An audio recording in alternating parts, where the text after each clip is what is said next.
चिड़िया की बद्दुआ। मुन्नी चिड़िया का घोंसला एक बहुत खूबसूरत झील के किनारे था। चिड़िया ने अंडे दे रखे थे जिनमें से अब 2 बहुत प्यारे और खूबसूरत बच्चे निकल आए थे।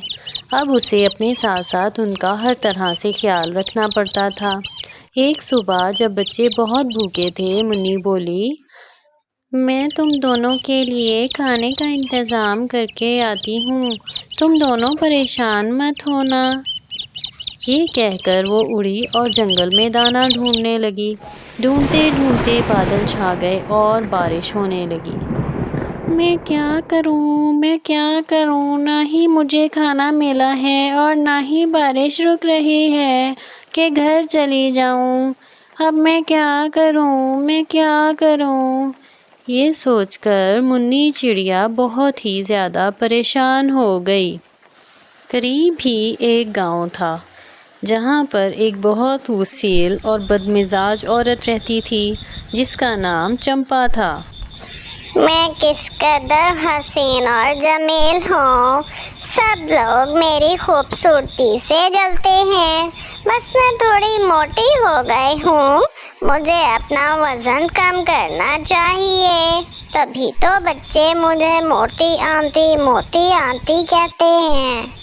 चलो मैं थोड़ी सी वॉक कर लेती हूँ। ये सोचकर वो वॉक करने लगी। कभी वो यहाँ जाती और कभी वहाँ। थोड़ी ही देर में मुन्नी चिड़िया भी वहाँ आ पहुँची और अपनी ज़ुबान में उससे खाना मांगने लगी। चंपा उसकी इस आवाज़ से तंग आ गई, मगर वो वॉक करती रही और एक जगह से दूसरी जगह चली गई, मगर उसने मुन्नी चिड़िया की बात ना सुनी।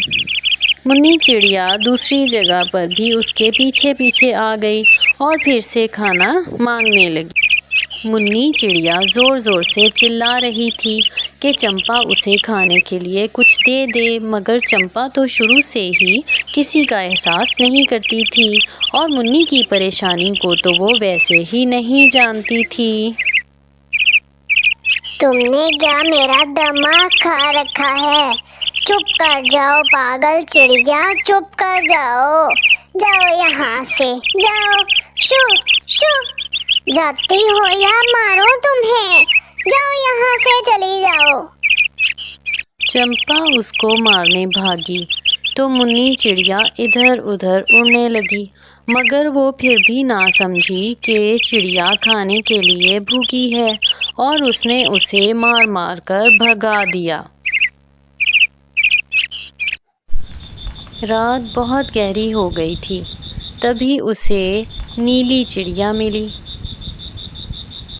ए नन्ही चिड़िया, तुम क्यों परेशान हो? तुम्हारा घोंसला कहाँ है?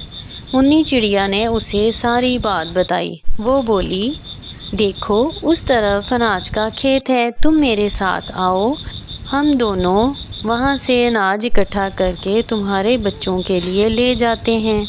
मगर अभी रात बहुत हो गई है, तुम थोड़ी और देर रुको, सुबह होने वाली है, हम सुबह होते ही अनाज इकट्ठा करने चलेंगे। सूरज की पहली किरणों के साथ ही वो दोनों अनाज के खेत में पहुंच गईं और अनाज इकट्ठा करने लगीं। ये खेत एक रहमदिल किसान का था जो कभी भी परिंदों को दाना देने से इनकार नहीं करता था। तभी उसके खेत में हर तरफ अनाज ही अनाज था। मुन्नी चिड़िया अब भी अपने बच्चों के लिए बहुत परेशान थी। वो अनाज इकट्ठा करके जल्द अज जल्द अपने बच्चों के पास जाना चाहती थी क्योंकि वो बहुत भूखे थे। अनाज इकट्ठा करने के बाद वो दोनों मुन्नी चिड़िया के घोंसले में आईं। मुन्नी के बच्चे बहुत भूखे थे। अनाज खाते वक्त मुन्नी उन्हें नीली चिड़िया की रहमदिली और चंपा मोटी की बदतमीज़ी के बारे में बताती रही और दिल ही दिल में चंपा मोटी को बद्दुआएं देती रही। अगर चंपा मोटी उससे उस वक्त खाना दे देती तो बच्चे सारी रात ना ही भूखे रहते और ना ही अकेले और ना ही मुन्नी चिड़िया को इतनी परेशानी का सामना करना पड़ता। ये तो नीली चिड़िया की रहमदिली थी जिसने उसके लिए आसानी पैदा की। دوسری طرف چمپا موٹی واک کرتے کرتے بہت گھنے جنگل میں چلی گئی تھی۔ وہ جنگل کے سب سے خطرناک حصے میں پہنچ چکی تھی جہاں چڑیلوں کا بسیرا تھا۔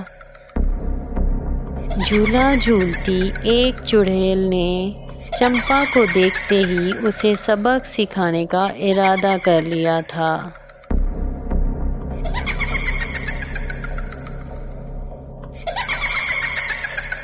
چمپا موٹی کے پیچھے چلتی ہوئی اور چھپ کر آتی ہوئی چڑیل نے اسے پکڑ لیا اور اسے الٹا لٹکا دیا۔ اس کے بعد وہ اپنی ساتھی چڑیلوں کے پاس آئی اور ان سے کہنے لگی،